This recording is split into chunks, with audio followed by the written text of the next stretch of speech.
Talk, music, get it all. 24 hours. On West Africa Democracy Radio. 94.9 FM Dakar.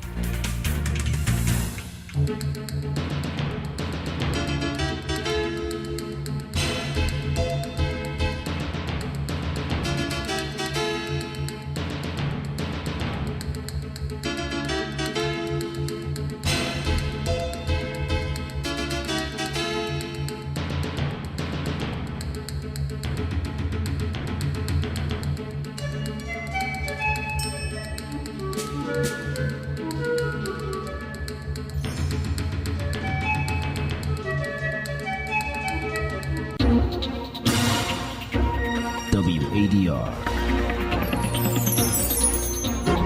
promoting dialogue.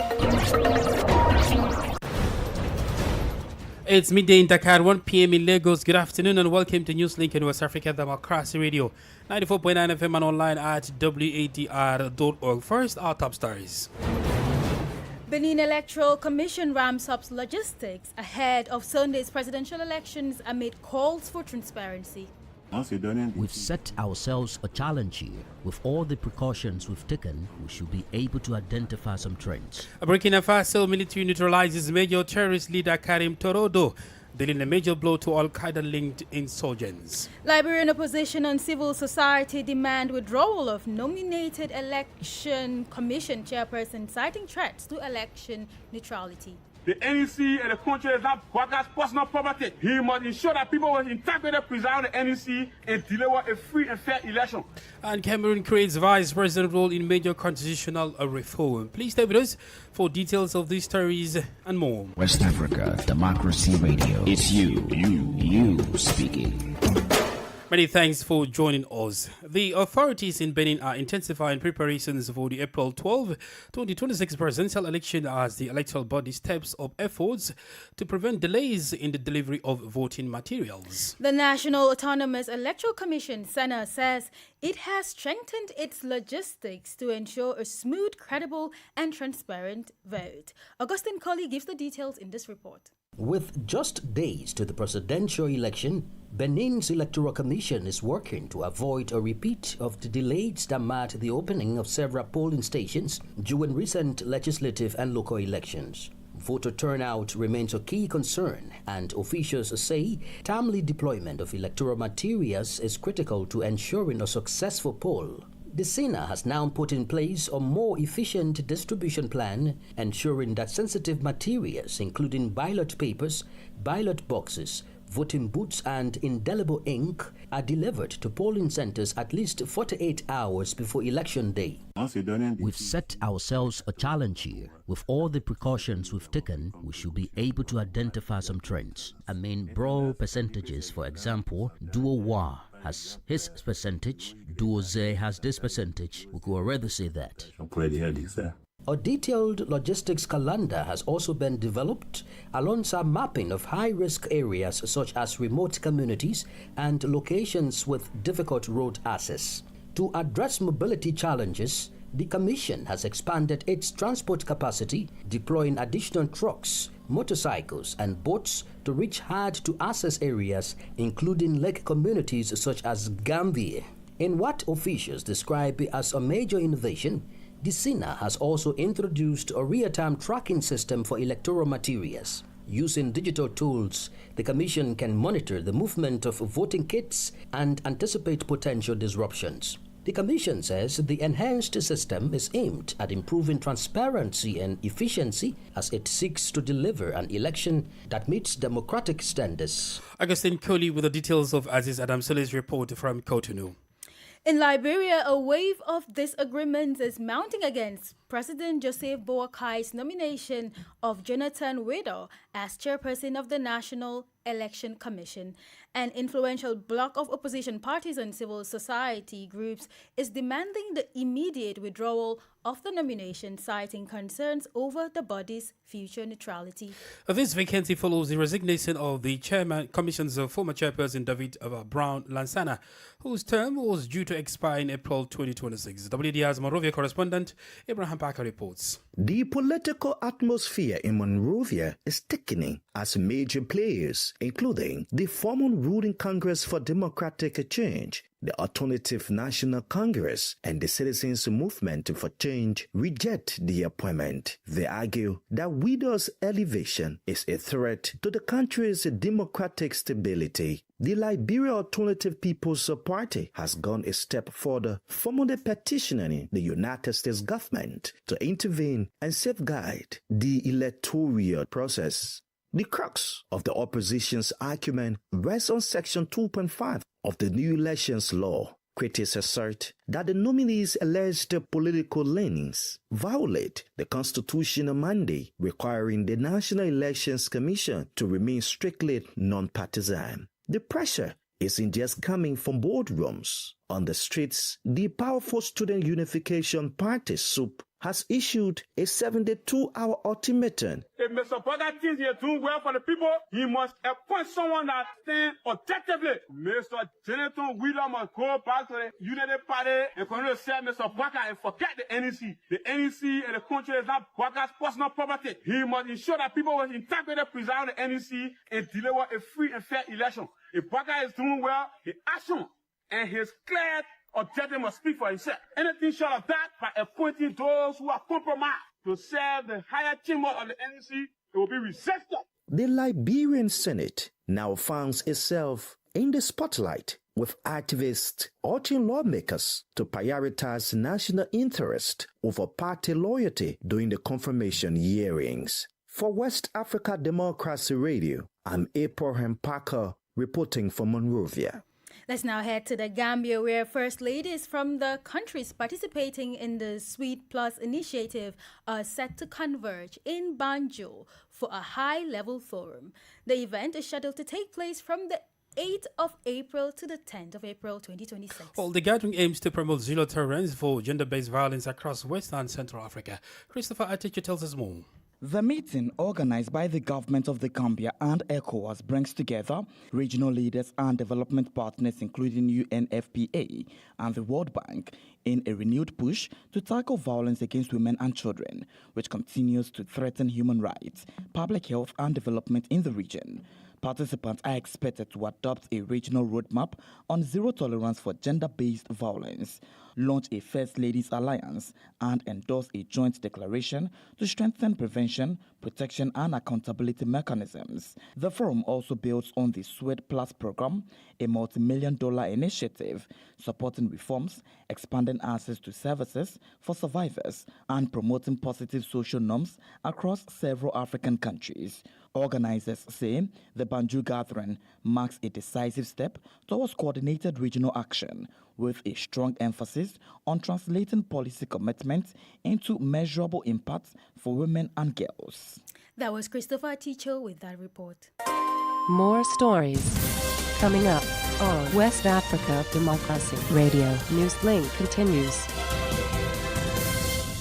Now to the Central Sahel, particularly Burkina Faso, where the armed forces have recorded a significant victory in the ongoing fight against insurgency. Military authorities in Ouagadougou announced the neutralization of Karim Torodo, the notorious emir of Nakambe province. Torodo was a high-ranking cadre within the Al-Qaeda-linked GSIM. Usman Umar completes the story. In what security sources are calling a major war trophy, the Burkinabe combatant forces have confirmed the elimination of Karim Torodo, also known as Abdul Bashiru. Torodo was no ordinary insurgent, a native of Bolgo. His journey into radicalization began in 2019 in the Pama area of the eastern region before he sought advanced training abroad. Upon his return, he was promoted to the rank of Emir of Nakambe by the hierarchy of the Group for the Support of Islam and Muslims, GSIM. His reign of terror spanned the regions of Nakambe, Gulmu, Sirba, Tapoa, and Soum, extending across national borders. Torodo was the architect of countless attacks against both the military and civilians. His tactics were brutal: forced displacement, the sabotage of electrical and telephone infrastructure, and the deliberate destruction of crops to starve local populations. The operation that ended his run also saw the neutralization of 56 other terrorists, including several key cadres. For the transition government in Ouagadougou, The death of a man whose head was priced at 175 million CFA francs since June 2023 serves as a vital morale booster for the frontline troops. However, security analysts warn that while the loss of an emir disrupts the GSIM hierarchy, the challenge remains to secure the vast territories of Torodo once influenced to prevent a vacuum of power among insurgent ranks. Ouagadougou correspondent Martin Keba's report voiced by Usman Omar. Meanwhile, in northern Nigeria, a surge in violent attacks has claimed the lives of several civilians and security personnel, casting a shadow over the Easter celebrations. The latest incidents, concentrated in Kaduna and Borno states, come despite repeated assurances from the federal government regarding the safety of citizens.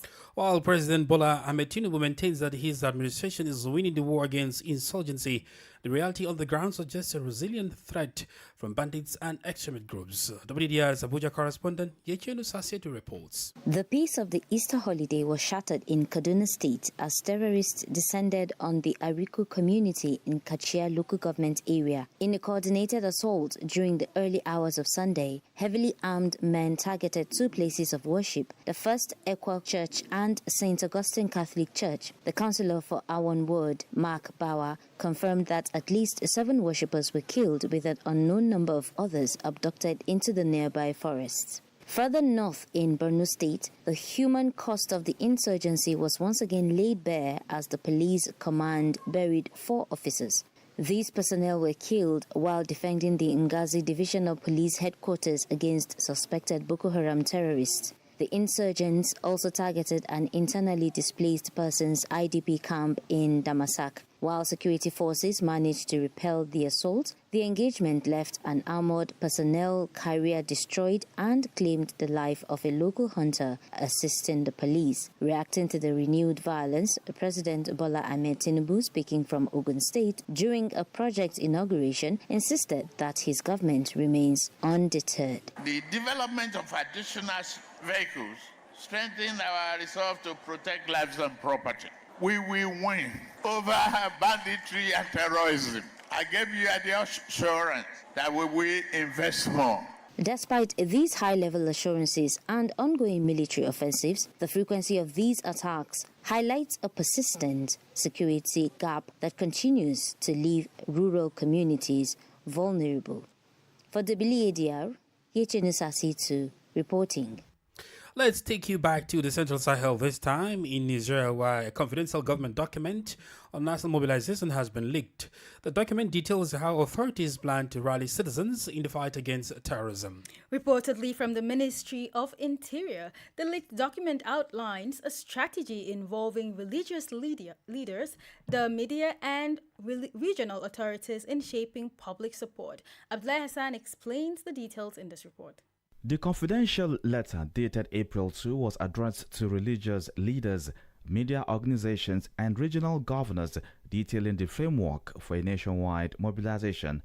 It places these key actors at the center of efforts to sensitize citizens. According to the document, religious leaders are being urged to incorporate strong messages into sermons during large congregational prayers, including references to divine punishment for those who fail to comply with the mobilization. Citizens are also to be made to understand that not reporting suspected terrorists will no longer be seen as just a civic failure but a sin before God. In Niger, where religion plays a central role in society, authorities appear to be leveraging faith and traditional structures to strengthen public participation. Places of worship and community gatherings are expected to serve as channels for disseminating state messaging.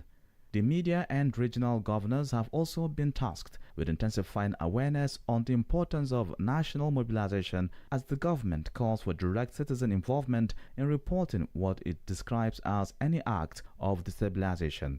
Observers say linking national security efforts with potential divine consequences signals a new phase in the country's counter-terrorism strategy. The Ministry of Interior has not yet reacted to the leak of the document, which was intended to remain confidential.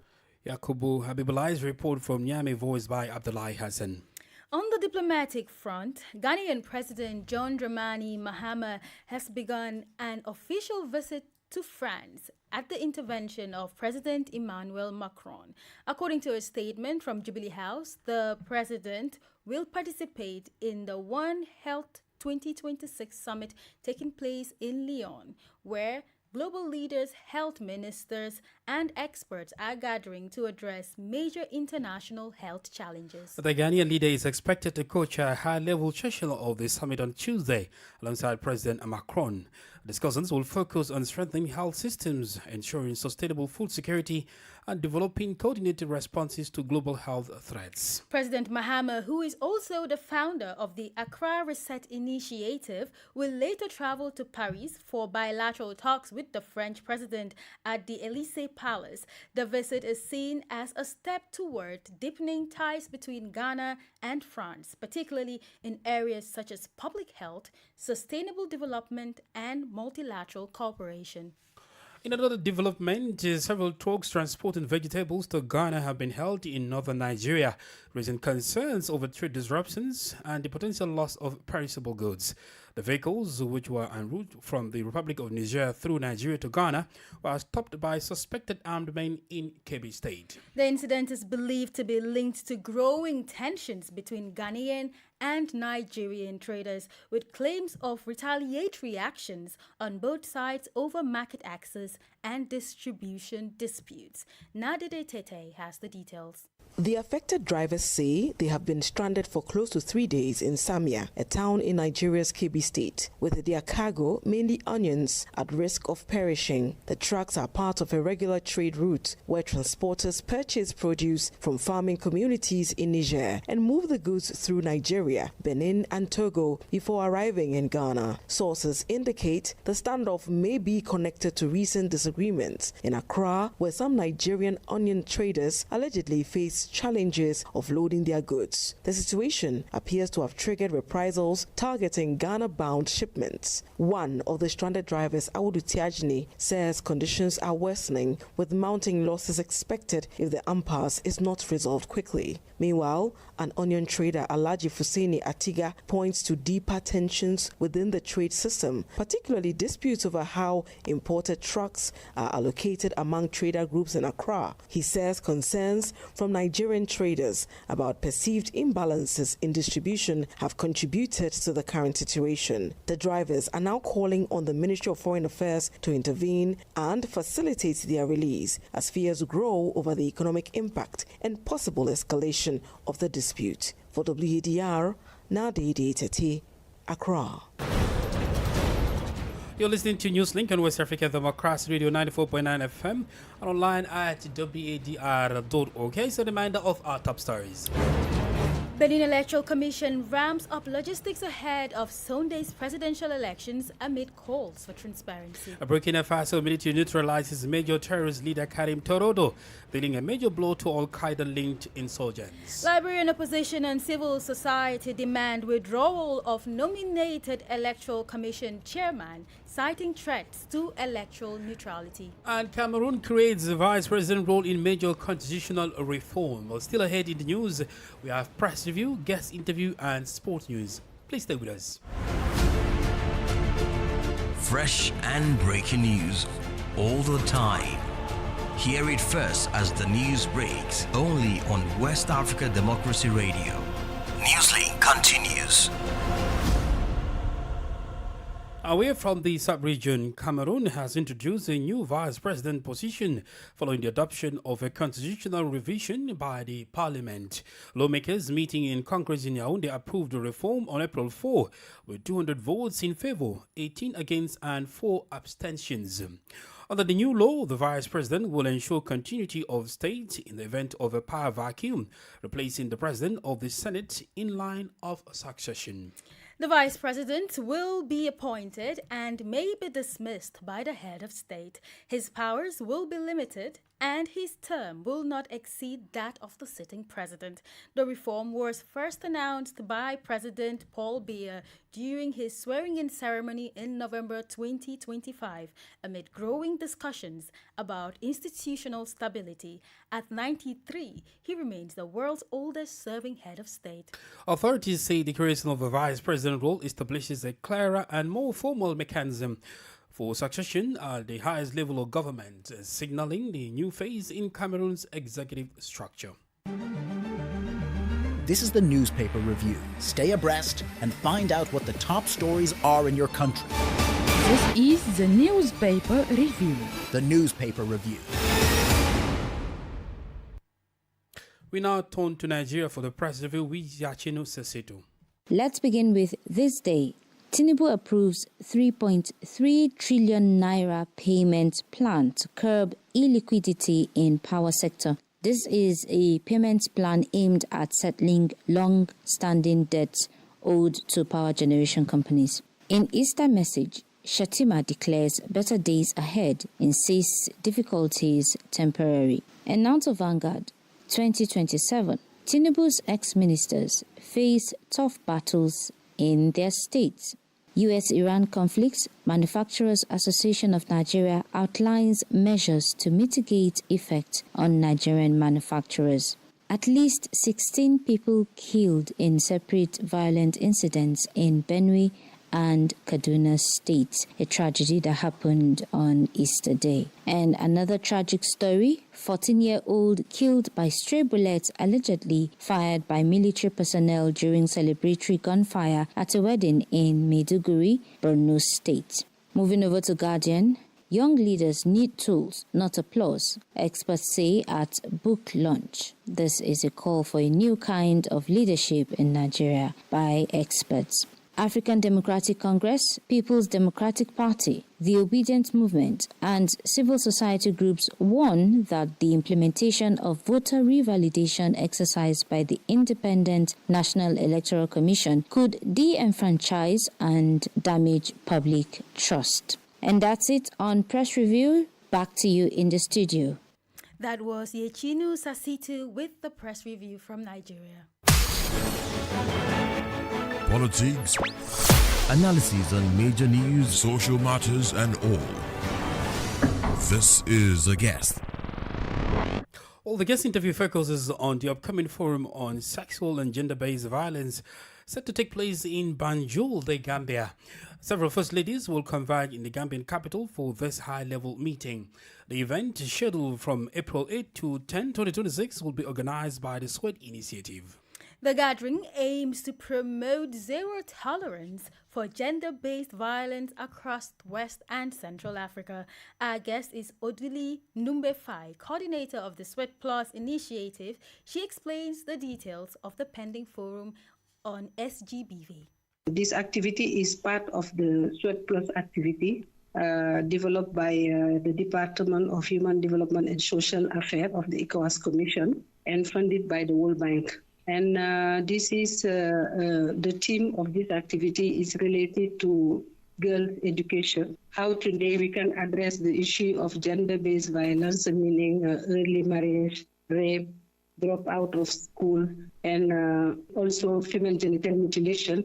How we address all these issues and how we can have the commitment to galvanize the commitment of the First Lady from the Sweat Plus countries, because it's to mention the fact that we have Sweat Plus countries, 7 countries that are part of the Sweat Plus, and how we can engage this First Lady so that we work on zero tolerance of gender-based violence. How serious is the problem of gender-based violence currently in sub-Saharan Africa? You know, as I said, the problem is huge in our countries. In West Africa, for example, we can see that 26% of women, they are victims of violence, conjugal violence, intimate violence. In fact, as I said, in the ECOWAS region, 26% of women are victims of